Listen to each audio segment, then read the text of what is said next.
Hi, I'm Kevin Boyle, the Climate Change Coordinator with the District of Muskoka. And I'm here today with a few other district staff to share tips that'll help you prepare for flood events in Muskoka. We also have some great new tools on our web mapping portal, Muskoka's Geohub. This will allow you to access the floodplain maps and also give the ability to monitor water levels in Muskoka in real time right from your living room. This is very helpful information, and we're really excited to share it with you today. So let's jump right in.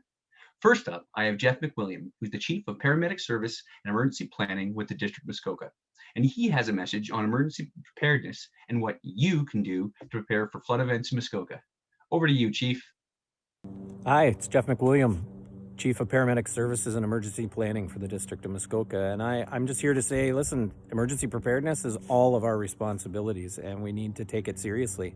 As we know, the spring thaw is underway and we're prone to flooding here in Muskoka in certain areas. So it's important that we prepare for that. You might be asking yourself, hey, what do I do to plan for a flooding event? Well, the first thing you do is assess the risks in your area and your property. Nobody knows that better than you do. The second thing is you want to make a plan to address those should high water affect your area and how you can reduce those risks in and around your property. The other thing you need to do is look at an emergency preparedness kit that lasts 72 hours. Things such as water, food, medications, and if you have pets, you want to have food for them as well. And make sure you're prepared to be on your own for about 72 hours should you be caught in your house and not be able to access any of the roadways around your area. On the area municipality websites and the District of Muskoka websites, there's information that can guide you on what a 72-hour kit could include. And additionally, on those websites, you can sign up for media releases so that you're notified quickly about flooding information in and around Muskoka and what that looks like as far as road closures, etc. So happy planning, everybody, and I'll send it back to you, Kevin.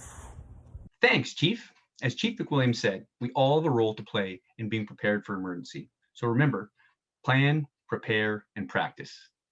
Please visit the district's website for tips and resources on how to be prepared for a flood event in Muskoka, including on what you need to prepare your 72-hour emergency kit. Also, be sure to subscribe to your town or township's news page for the most up-to-date information in your community right to your inbox.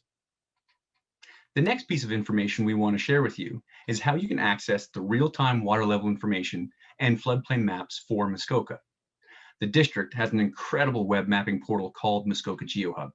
I've asked our manager of geomatics, Graham Good, to pop in and share a quick how-to that shows you where and how you can find this information. Over to you, Graham. Thank you for this opportunity to provide you with a demonstration of the recent changes we have made to the Floodline and LiDAR map on the Muskoka Geohub. My name is Graham Good. I'm the manager of geomatics at the District of Muskoka, and we are recording this demonstration so we could share this good news with others. This is the Muskoka Web Mapping site, and we are trying very hard to update the hundreds of GIS layers associated to all these maps available to the public, including adding new layers whenever possible. And the Floodline mapping layer has two new layers, one being the water level stations layer and the historically flooded roadways layer. You'll see that the new water stations layer is showing the difference from the daily average levels.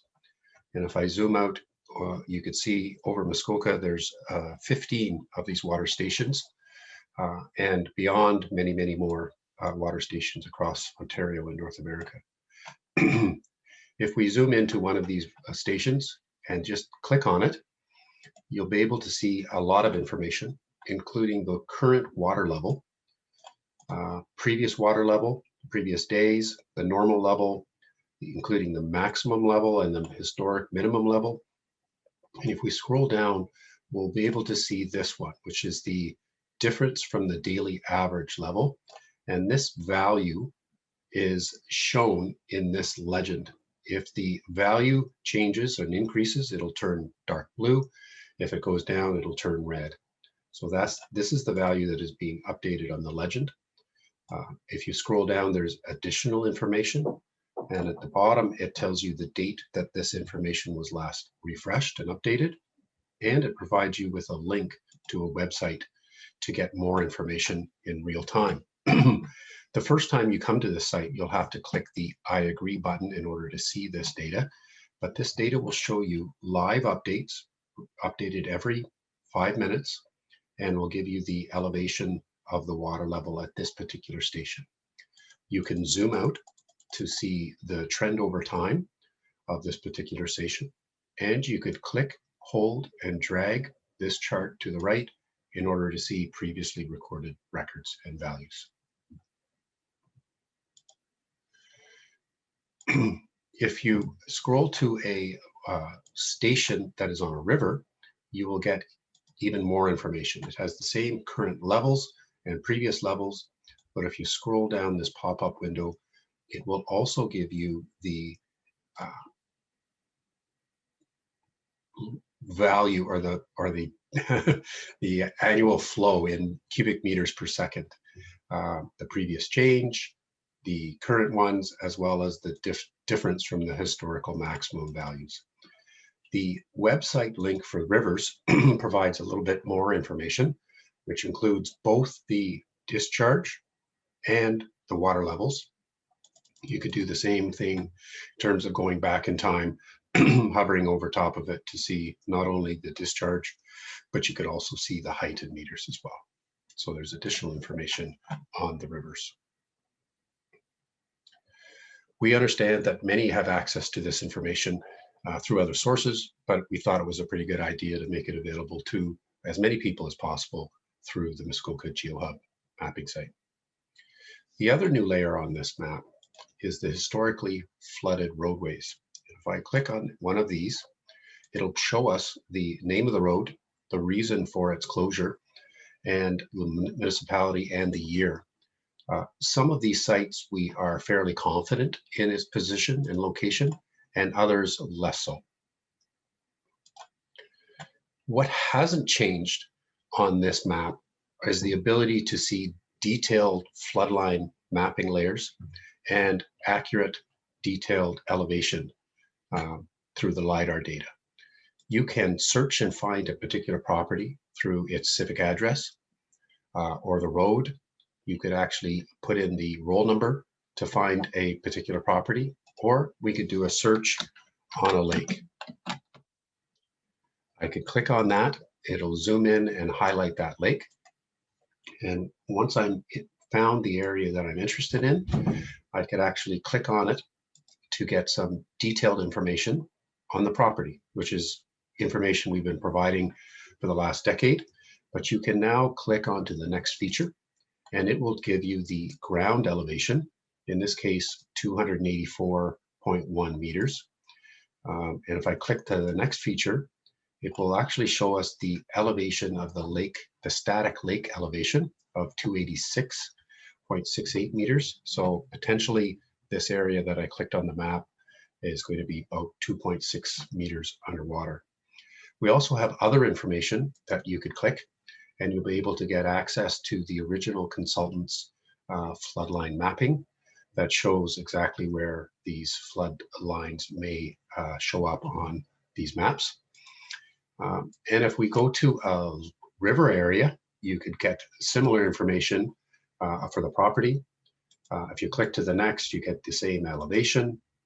You get information on the floodline, but the actual information provided to the consultant on the river locations shows these cross sections of elevation sporadically across the river.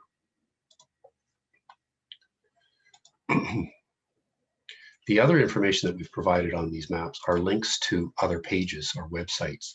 This first one will take you to the District of Muskoka Floodplain mapping page, where you could get a whole bunch of other details and information on this particular issue, as well as you could get and download the actual technical report from the consultants that provide the original floodline mapping information. You can find the Muskoka Geohalb a couple ways. You could do a Google search for Muskoka Geohalb, and it will take you right to this page, or you could go to the District of Muskoka website, you could click on the area municipalities bucket and find a shortcut and link to the Muskoka Geohub page.